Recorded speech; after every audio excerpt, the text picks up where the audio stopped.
Well, I have never had a Hobby 2000 kit before, so I'm really interested to get in this box and see what's in there. Welcome to First Impressions.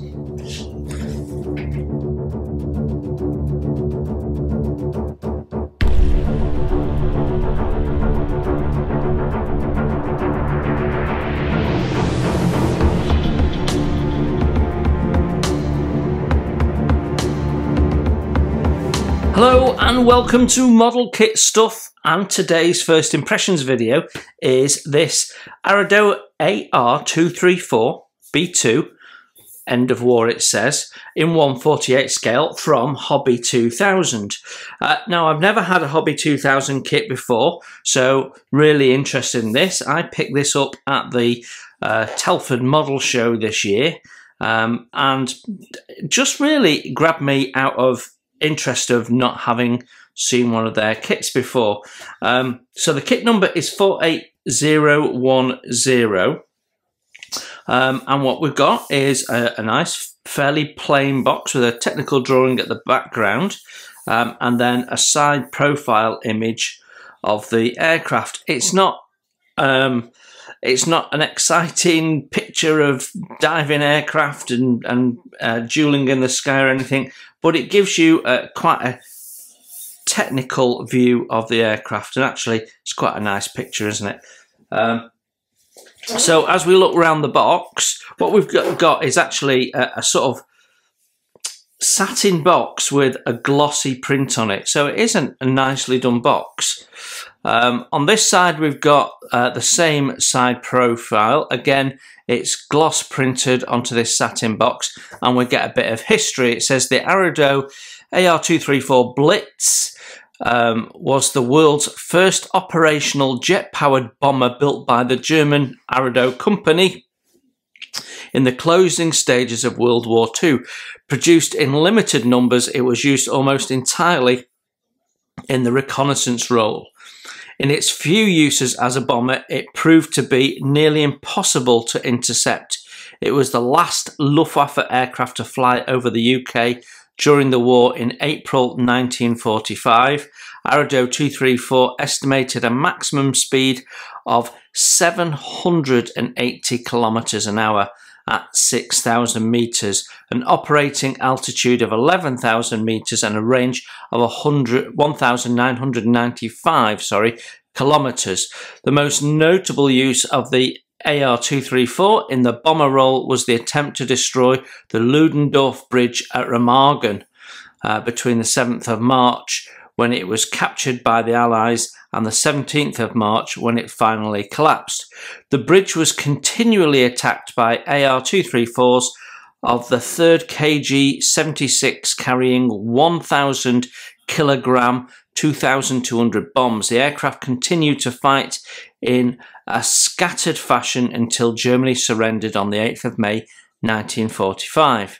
In addition, it was intended to modify upwards of 30 AR 234 B-2 airframes for the night fighter role designated AR 234 B-2N and codenamed Nachtigall.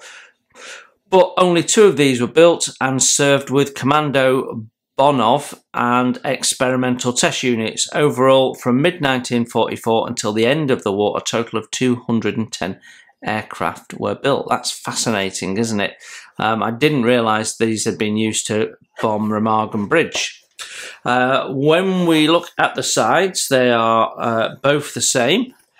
So it's got the top box image, and then when we go on this side, it tells us it's a plastic kit, no glue and paint in it, and has English instructions, and it says for 14 and over, and it says 2020 copyright 2023 Hobby Boss 2000, made in Japan. So this is a new kit. I don't know whether it's a new tool. I'll check in a sec and I'll let you know. It's 1/48 scale, and it's retailing at around about £29 in the UK, thereabouts.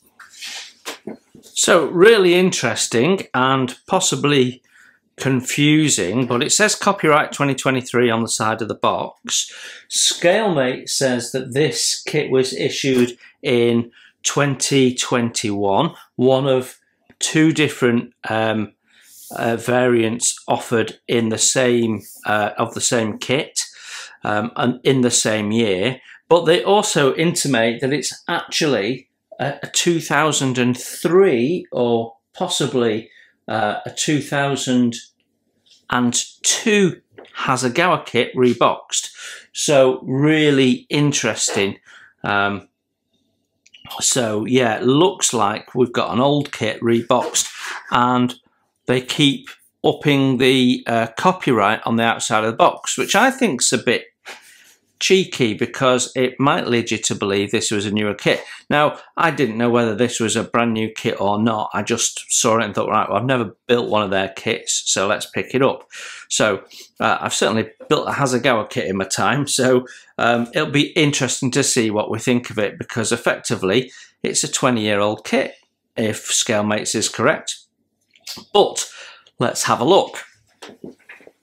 So in the box, which is fairly flimsy, the top box is really thin. You could easily puncture the top of the box. We've got a corrugated bottom box, but even that's not really very sturdy. So the packaging leaves a bit to be desired. We've got an instruction manual. We'll have a look at that in a sec. Then we've got a single bag with all the plastic sprues in, and a separate bag with the clear parts in, and then we've got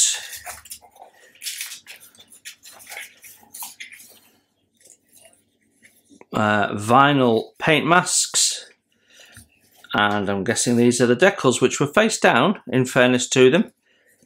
So that's great. So yeah, okay. So with that emptied, let's have a look at the instructions first. So our instruction manual is a glossy gatefold instruction manual, and it also has the paints on it and everything. So if we start with the top, we've got this side profile image that Hobby 2000 have been using. Then we've got a Sprew map, which does have the numbers on, so you can cross-reference. So we've got 1, 2, 3, 4, 5, 6, 7, 8, 9, 10, 11, 12 sprues here, including the clear sprues. Then we've got a small key. So just 6 items in the key, and then we've got our paint call-ups. So they're listing the names. So RLM 81, brown violet. Then they're giving you paint systems, which are AK Interactive, Alclad 2, Ammo, Hataka, Mr. Colour, and Tamiya. None of which I would use. So well, not to say I wouldn't use them, but I don't typically use. So I have used all of these people's paints in the past, but I don't generally stock them, is what I mean. So I'll have to do some cross-referencing. And then what they've done is they've assigned each paint a letter, and we will no doubt use that through the build. So as we turn over, it says assembly instructions. That's all it's saying. I think that's fairly obvious anyway. And what we've got is step 1. So we've not got lines to make it nice and clear. Step 1, which is quite busy because we're building up the seat, which has, in fairness, multiple parts. It's a little bit difficult to separate them. Look how busy that is. So you've got a part there, which is 2 parts then being fitted there. You've got the steering wheel, which is 1, 2, 3, 4 parts, which is that there. Then you've got the arms going onto the chair, which is 2 parts, which doesn't tell you where that's going, but you assume it's going down there. We've got 2 separate parts going onto this floor pan base bit. We've got a decal, I think, going on. Yep, star is a decal. So decal number 4 going on there. Decal number 5 going on there. Decal number 3. See, I thought that was a part, but it's a decal. They do give you a side profile so that you know you've correctly positioned and angled the back of the seat, which is handy. But yeah, that takes quite a bit of studying to get your head around that little area. So cockpit assembly first. Second is fuselage nose assembly. So I don't know whether that's internal parts or we've got multiple parts of the fuselage. We'll see. But we've got a part going onto the inside surface. Then we're bringing that together. Looks like we've got parts going in underneath, which makes up the pedal assembly. Quite complex, quite detailed, that. Then we've got our dials being put in as a decal, so I don't know whether that's a flat surface or not. And then we've got our nose cone being installed. So you end up with this sort of front end bit here being built up. And that looks like the outside surfaces, so I think we'll then have a fuselage from there on. There's decals here referring to that, which I've only just noticed. So lots of decals being put on, and well, it's saying paint it D, which is black grey. But I'm sure there would have been all sorts of switches and things in different colours. It's not picking those out. So a bit of research needed there. Step 3, which is lower than step 4. So that doesn't make sense. Step 3, we're adding 3 little parts, which makes up the canopy top. So that'll be a clear part with parts going in. Okay, interesting. Yeah, and then step 4, we are building up the reconnaissance camera assembly. It's nice that they tell you what it is. I like that. And then there's a little note there. A reconnaissance camera is not fundamentally used by making of this product. Please assemble by liking. Okay. So I think they mean it's an option. You can add it if you like. Yeah, but quite a complex little thing. I'm not quite sure why we've got it twice. I'm trying to see what the difference is. And it seems to be that there you can either have an A17 or not. I think appears to be the difference as far as I can see, whether you put that part on or not. Anyway, then we're going to step 5, which looks like landing gear to me. So we're building that up and painting that up. Then step 6, we're putting the 2 fuselage halves together, putting the landing gear on the inside. Yeah, I'm not quite sure what that is. Oh, that's the reconnaissance cameras, I think, that we've built up. So they've been attached to a bulkhead and then put into there. Yeah, and we've got the same comment that we had there. Right, okay. Taking a little bit of study time. They're not the clearest instructions. I'm finding them a bit busy. Then we're putting on the wheels and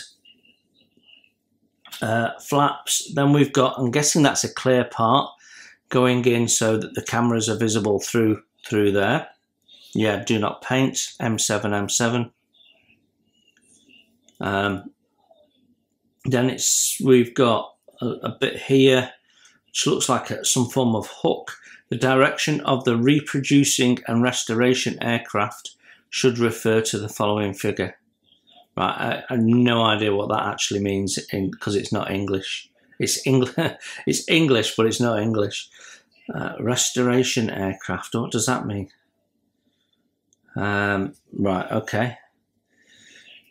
The direction reproducing a restoration aircraft should refer to the following figure. Right, if you want to reproduce a restored aircraft,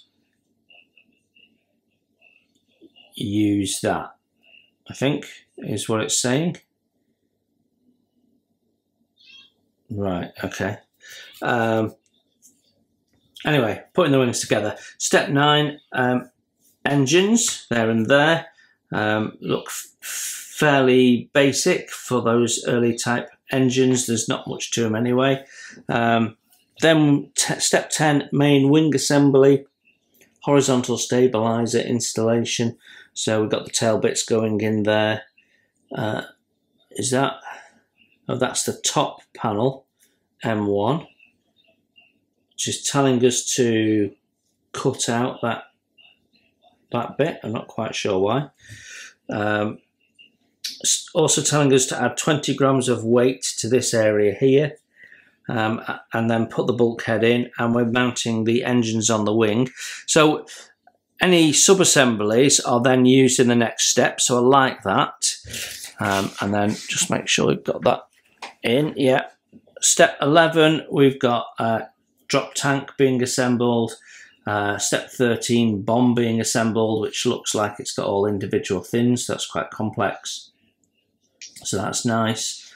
Then step 12, we've got assist rocket assembly. So I'm not sure what that is. Seems to have some, recovery parachute. Right, so it's got a parachute on it. So must be a detachable rocket. So that helps it get up the air, the initial thrust needed to get it off the ground, and then it detaches and a parachute opens so they can recover it. So that's interesting. That's a neat little thing. Then we've got nose gear assembly. Doesn't look like we've got weighted tyres. That'll be a shame. Assembled nose fuselage and then installing it. Looks a little bit basic, doesn't it? And then step 16, fuselage nose, assistant rocket, exterior tank and bomb installation. And then you've got drag chute wire being installed. So I guess there was some form of parachute to decelerate it when it landed as well. Okay, really interesting. Right, okay. Then if we turn it over, we've got our paint instructions, and we seem to have two options. So first option is AR234 B-2 F1AA, possibly flown by Oberst Robert Kowalski, CO of KG 76, Flensburg, Germany, May 1945. Okay, so you've got a fairly standard splinter camouflage with this zigzaggy affair onto the engines and the pale underside, and we've got the paint marking mask set there has been highlighted and given numbers. So yeah, I'm not quite sure where that's, I can't see where that's showing us that goes. So M7 red. This makes no sense. Right, there's no reference to putting the masks on there. Didn't see it in the instructions either. N2. Right, okay. Right, I've missed it. Because they're so busy, there's little numbers, letter and number means paint mask, but you don't see the paint mask to the last page. So that's why you always read your instructions through before you start. Then we've got paint instructions, and I'm guessing those are decal numbers on there. And then option 2, which is quite an interesting, you almost do that camouflage and then spray the blue over it. That's quite interesting. Flown by Lieutenant Alfred Frank of 9 KG 76 Stavanger Solar, Norway, May 1945. So yeah, 2 similar but distinctly different paint instructions, and they've broken down some little bits to show you in detail, which I like, and it's showing you where the decals are. I'm just not used to these instructions. I think maybe if you've built several of these kits, they'd be easier to follow, but I'm finding them a little bit confusing and difficult to follow. But there you go, that is the instructions done. So let's have a look at the decals. So we've got a nice well spaced out decal sheet here, and actually I hadn't appreciated this when we were going through the instructions, but we've got all of those dials and things that I said would need to be different colours. They're printed on the decal, so it is a decal. So whether that part is flat, I don't know, but yeah, it does tell us here printed by Cartograph. So we've got Cartograph decals, and it does say 2021 on the decals. So they're updating the copyright on the box, which I think is misleading. I think that's a bit naughty. Right, we've got national markings. Register looks to be good. The Cartographs, there should be. There's virtually no decal film around them, as we'd expect from Cartograph. We'd have 2-part swastikas, which is fine. And then we've got our other dials, and then 1 or 2 markings. I don't see any stencils, and there surely would have been quite a few stencils on there. So a simplified decal sheet. For 148, I would have expected some decals. Airfix would have put them on, wouldn't they? So anyway, that is our decals done. So now we can have a look at our vinyl sheet. Does this tell us who it is? Arado.com. So that's the brand of the vinyl anyway. So these are quite, even though it's all white, it's quite easy to see where they've cut them. So this should be all right. It should be easy enough to use. Quite often you find these are a bit more reusable than paper ones. But yeah, that's all good. We've got wheels, we've got canopies and various other bits and pieces there. So yeah, fine, no problem with that. Well, I have to say, when I bring out the first sprue, which is Sprew A, it has Hasegawa written all over it. You can just tell. So we've got the booster engines here, which in fairness have nice raised rivet detail all over them. That looks quite nice. Yeah. And the sprue gates are away from any joins and rivets, so very careful cleanup, and you should pull that off. And then we've got our parachute here, which is quite nicely done. Number of small parts, bulkhead probably simplified. Seat back looks okay, but again a bit simplified. Drop tank. It's got some nice detail on it, but it's a little soft moulded. And then when we look on the inside, we've got detail on one surface of the bulkhead, but it stops on this surface. We've got nothing on there. So yeah, it's again a bit simplified. Fuselage. There's only really this area that we're going to see where the cameras go in. We do have ejector pins in there, which is unfortunate. And as I look at the outside surface, I'm not sure what this was made of, but there's not much in the way of panel lines, so I'm guessing plywood maybe. We've got rivet detail around the tail area. Yeah, and we got some panel lines towards the bottom. The moulding is a little bit dodgy. We've got panel lines that are a bit wavy, and yeah, it's not very crisp. I've seen better. We've got some lumpy moulding in the surfaces. We've got scratches. It's what's the word I'm looking for? Underwhelming.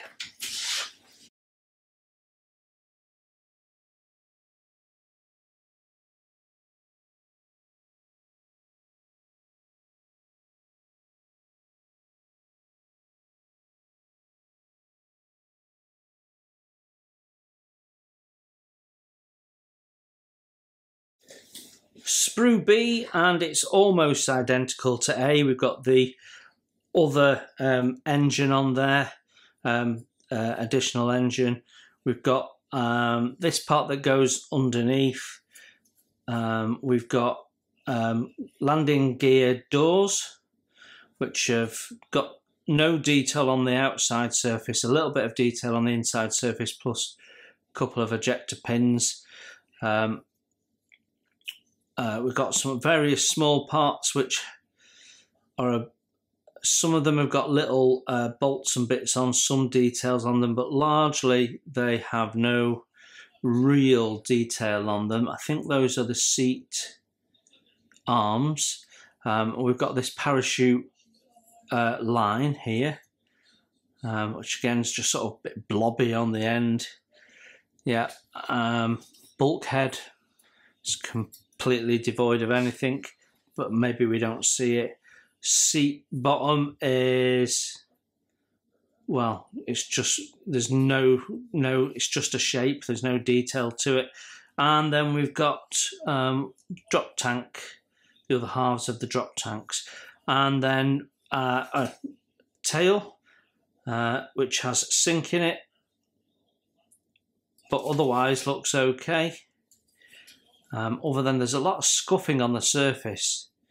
There's tons of scuffing, and that's because they've shoved it all in a bag together.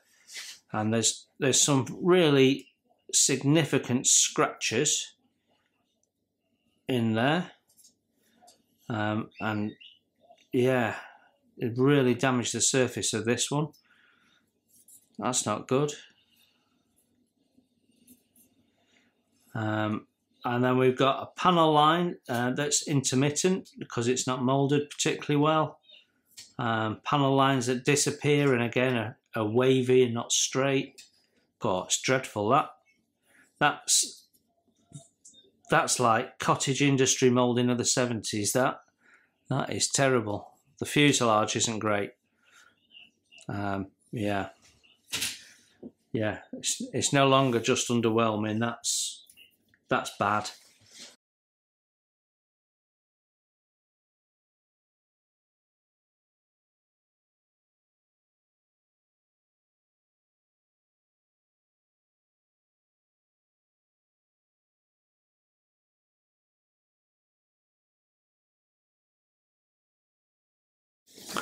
Sprew C is our lower wing section, and well, it's all moulded in one, so you're not going to have roots to finish.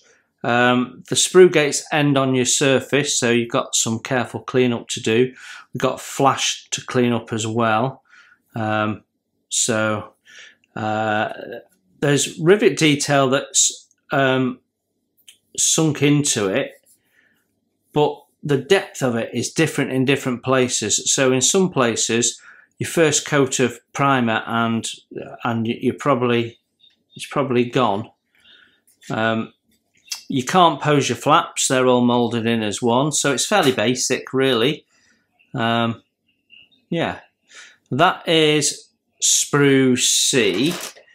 So let's have a look now at Sprew D, and we've got the upper wing surfaces, and it's the complete halves, but I don't see any particular issues with them. You've got flash to clean up, quite a bit of flash, but you've not got any issues with sync.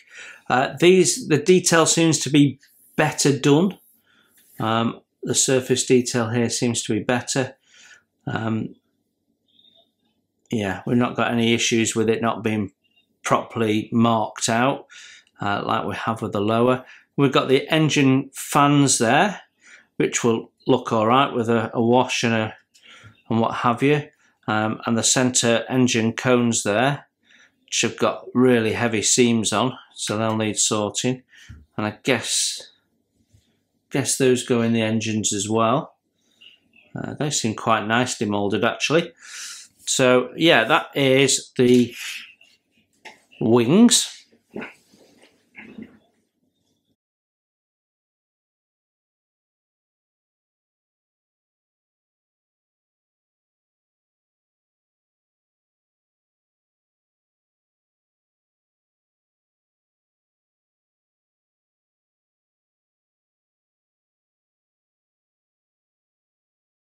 Okay, Sprew J, and we've got the wheels. They're not weighted, unfortunately, but the hubs look nicely done.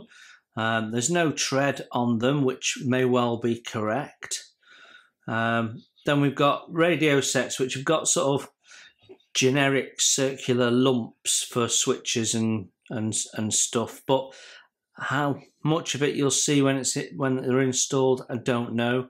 So other little bits, the pedals there, which have got some nice recessed detail on there, will look nice on a wash, and other various little bits. Then we've got landing gear bits, which looks, I mean, again, really heavy seam on it, a lot of clean up, but they look good and chunky, don't they? No brake cables or anything like that depicted, however. We've got what looks like a battery box to me that's starting to come away from its sprue because it's been in a bag rubbing. Some form of cover, radio set front or something like that, not quite sure. And I think that is the steering wheel yet, and there it is. I don't know whether that's correct, that it should have one lower than the other, or I've got a short shot, I don't know. And then that's also part of the landing gear, again, quite heavy and needs some clean up. And then some very thin parts that they put really thick gates on, which is not going to be handy. Okay, that's J.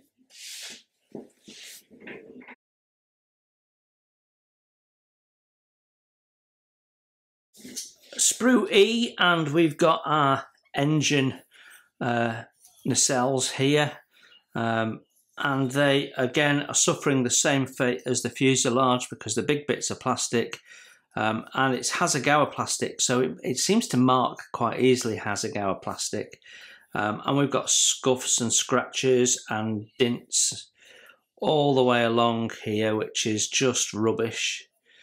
We've also got sync there, where that part is on each one. We've got sync, which again is not ideal, is it? These will be our mounting points. We do have very lightly relief raised dials, so the Decals shouldn't have much issue sitting on that. It's unlikely that you'll see that they're raised, to be honest, by the time the Decal's on, even a cartograph decal. The engine ends look quite nice. They look quite nicely done. And then we've got the two halves of the front wheel, which is nicely done as well. And then we've got the landing gear bits there.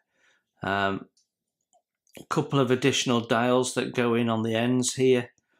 And then we've got all these, and there is no way in in a month of Sundays that you're going to get that decal to sit over all that raised detail.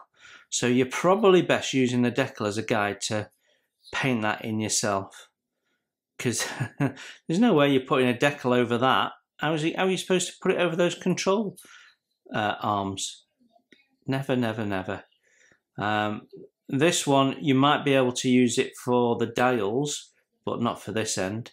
So yeah, it's pointless. They should just give you the painting instructions. Yeah, okay, that's F.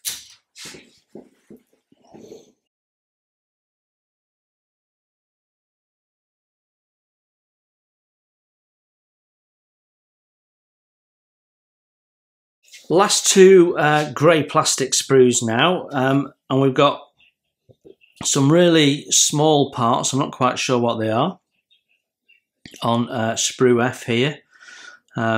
Fuselage details, I guess. That seems to think goes inside the top of the canopy.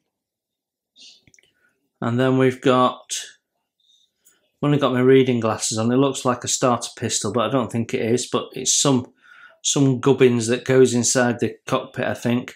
And then I think that is the mounting frame for the control dials, which is flashy and lumpy moulded and not great. So yeah, we've got that. And then we've got Sprew L and K. So we've got the bomb on L, which it's got separate fins, but they are pretty chunky. Yeah, you might want to replace them with plastic card, make your own possibly. And then you've got the ring that goes around the back, which again is quite chunky. Possibly go in and put a chamfer on to thin the edge down if you think you can. The bomb itself is not too bad. And then we've got on K, we've got the cameras. And again, they're not too bad, but you've got more of these generic circular lumps, which aren't defined as what they are. Yeah, they're all the sort of the same size, just different heights. Yeah.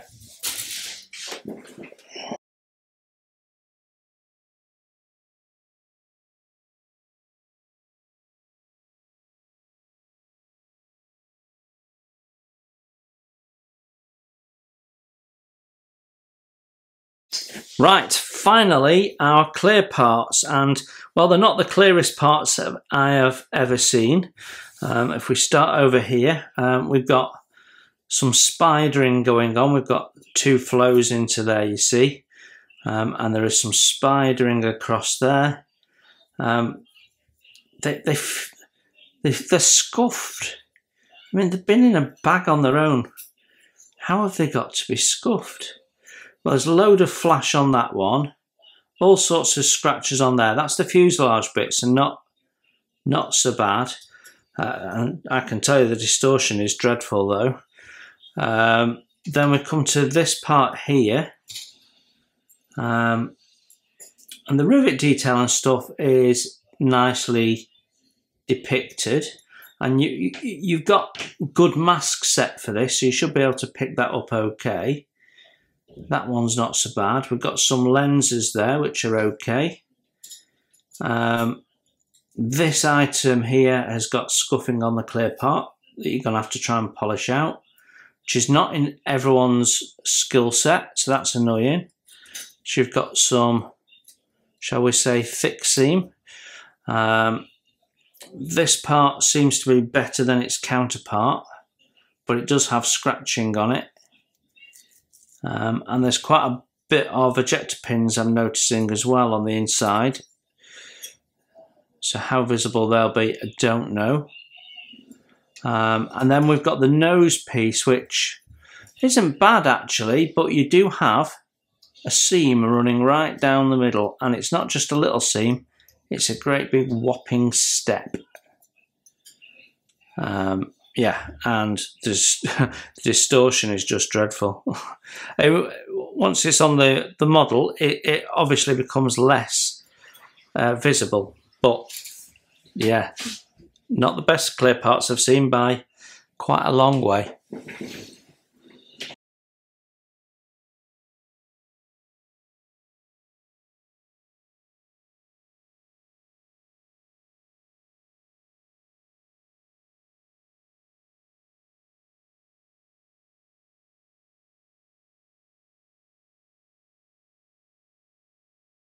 So there you have it.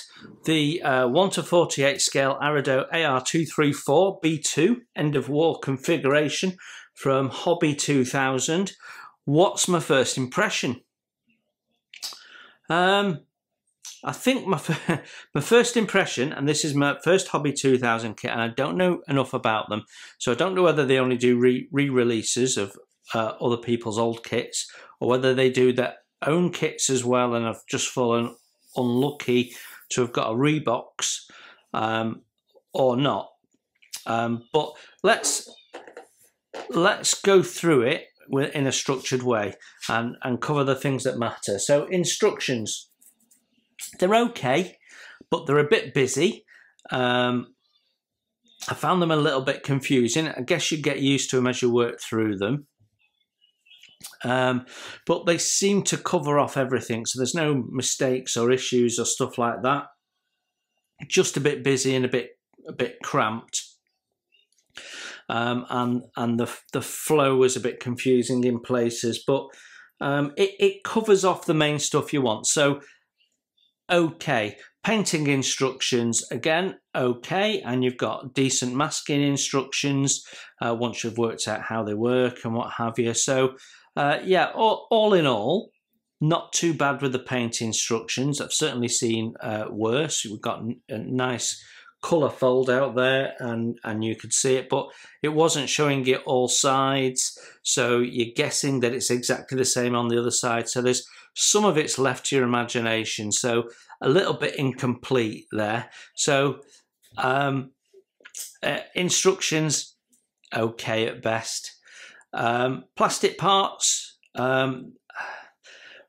ranges from okay to lackluster, I guess. So, some of the parts look like they could have come from a Tamiya kit from the 70s, and other parts look like they could have come from an Airfix kit of the 90s. So none of it you're going over and going, wow, look at that detail, look how crisp that is. It's okay, but it's all a little bit lackluster. And then of course you've got all the damage and the scuffing, which is really annoying, because it didn't come out of the mold like that. That's what these people have done to it before it's sent to you. So it's almost a little bit of contempt, because they've shoved it all in a bag. But unlike other people that do that, where you've got a nice tight bag, like Mini Art, for example, where it's so tight you're never getting it all back in that bag after you've opened it, and it doesn't move, although I regularly get broken parts from Mini Art as well. This was in a big loose bag, and it's all flapping about and flapping about in the box. So if I open the box, you can see how that flaps around. I've stacked it in a different way. I'm going to rebag it all in a minute. But yeah, that is plastic parts. Yeah, not brilliant, not even good in many cases. Although I've got to say, if you put the time in, clean up the parts and what have you, I'm not saying you won't get a nice model out of it. I'm just saying you sort of expect better these days on something that is almost implied by the copyright on it, that is a 2023 release, even though then they're not saying new tool or anything. So yeah, so not fab. Decals, great. Cartograph, brilliant, but you can't use cartograph decals to drag your kit back up to standard. And it's really nice that we've got paint masks, and the paint masks are die cut, and the paint masks are vinyl. So that's way better than Tamiya. But again, you can't use one element of your kit to say that's dragged my kit up to a modern standard, because you've got to take it all in the round.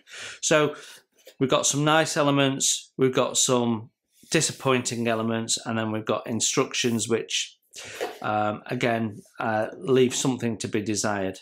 All of that packaged in a flimsy box, which you can see has been crushed just from stacking, and packed in a bag loose so it can get damaged and scratched.